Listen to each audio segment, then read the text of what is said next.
Today I'd like to talk to you about the abacus. This is an instructional technology. It's nearly 5,000 years old. The original abacus was a frame in the sand. Ab is the Semitic word for sand. Abacus was conceived more than 5,000 years ago. Before now, the abacus is a technology for counting and calculating. It is the Semitic word for sand. Abacus may have its origins in the near Middle East, Israel, Lebanon, and Syria. The abacus assists in counting large numbers more than 10. The first abaci were tracings in the sand. The pebbles or stones were placed in the traced rows, like so. The pebbles were moved about on the tracings, and the location of the pebbles on the tracing indicated its numerical value. The abacus is set up like this. There's a frame, there's sand, there are tracks or tracings in the sand. This is the horizon bar or reckoning bar. These are the heavenly beads. These are the earthly beads. These beads in the first column are worth 1. The beads in the second column are worth 10. The beads in the third are worth 100, and 4 are worth 1,000. Each row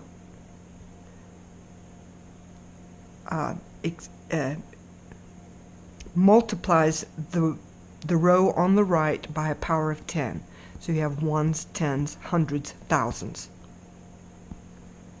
This type of mathematics was mainly used for counting inventory, such as livestock or bushels of rice. And it's an ancient technology, more than 5,000 years old. There is record of it in ancient drawings in Egypt and Sumeria. The beads are not counted until the beads are moved in the tracks, and they're not counted until they touch the horizon bar. This is the horizon bar, the reckoning bar. So, for instance, in the ones row, these items, these beads equal 1. So this is a 1. This is a 1. This bead in the heavenly domain are worth 5. So this is a 5. This bead is worth 5. This bead is worth 1. These are 4 ones. This equals 6. This is a 1-5 bead and 1-1 bead. That equals 6. If I add a 10, I have 16. If I add a 100, I have 116. This is the visual representation of 116.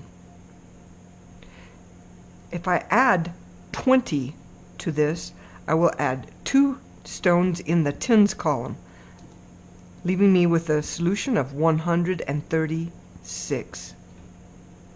It took about 2,000 years, but the Romans came across the abacus, and they took it right away. They wanted to use it right away.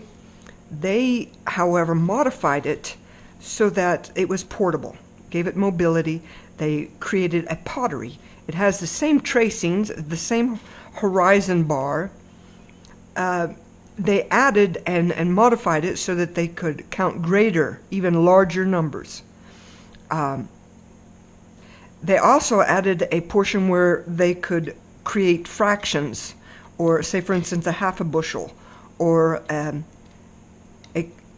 this would be a half a bushel. This would be 3/4 of a bushel. They used, first, in the beginning, the Romans used stones.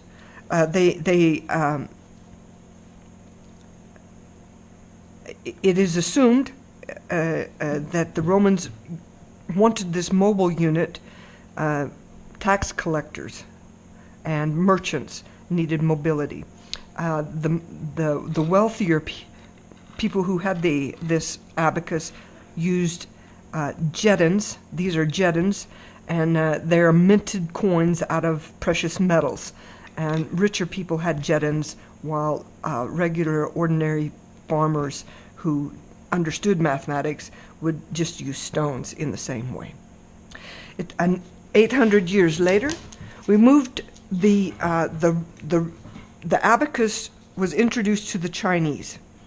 The Chinese loved the abacus. They may have already had a form of the abacus at this time. We know that this abacus has been in existence for 2,200 years before now. It's called the sanpan. It has a frame. It has a horizon bar. Each column has 5 ones and 2 5 beads. The 2 5 beads are in the heavenly sphere. The 5 1 beads are in the earthly sphere. And you can count 10 rows to the power of 10. 10 to the power of 10. This unit allowed for complex adding, subtracting, multiplying, and dividing, and was additionally able to calculate square roots. About 1,600 years later, the Japanese were introduced to the abacus, and they again modified it. They maintained the same. They modified the Sarabon abacus and reduced its size. It typically, the smaller sizes, smaller units have 9 to 17 bars, columns. And the calculi are installed on these rods, just like the Chinese did. And they still have the horizon bar and the heavenly beads. And the difference is that it was easier.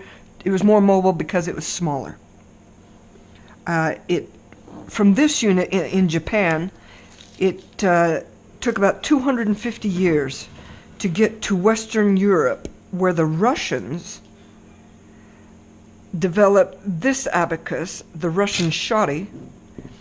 I'm sure I'm not saying that correctly. I don't speak Russian. But we understand that they use this primarily as a counting frame. This is what is referred to as the first improvement was they wanted it to be vertical, and they refer to it as a counting frame. There are 10 rows of beads with 10 beads on each row, and they would literally count one by one, like 1, 2, 3, 4, 5, 6, 7, 8, 9, and 10. This is very, very deliberate counting. But you can see how this would be helpful to teach counting in school. Finally, I would like to introduce you to today's version of the abacus and why we're interested in the abacus now. The abacus, neuropsychologists and scientists have determined through research that the abacus, when operating the abacus, you're actually activating both sides of the brain, and this extra eye-hand motor skill, along with the logical counting skill of the left side, it generates synapses from the left to the right side of the brain, and thereby increasing your flexibility and gymnast ability. Today's abacus training is accessed everywhere. The abacus arithmetic has been gamified. The abacus mouth calculator games are designed for mobile devices and available to all, young and old. And why? Why would we use it? We know it activates both sides of the brain. It increases and retains brain flexibility. With fast math, abacus is a tool for internalizing mathematic calculations, thinking mathematically, exercising the brain with math by practice, practice, practice. This is a gamified version of the abacus. It offers you a problem, and you solve the problem. We have 88 minus 40. So how would I show 88? I would have a 5 in the tens row. So I would have 50, 60, 70, 80. That would be 85, 88 minus 40. Minus 40 from 8. So we would subtract the 50, we have 30 and 40. There you are. You have a correct answer. Gamified abacus. Thank you. I would like to bring your attention to credits and references for this project. Abacus New World Encyclopedia, Abacus and Its History by Brainomagic, Roman Abacus History, and The History of the Abacus by the Ohio Journal of School and Mathematics. Thank you.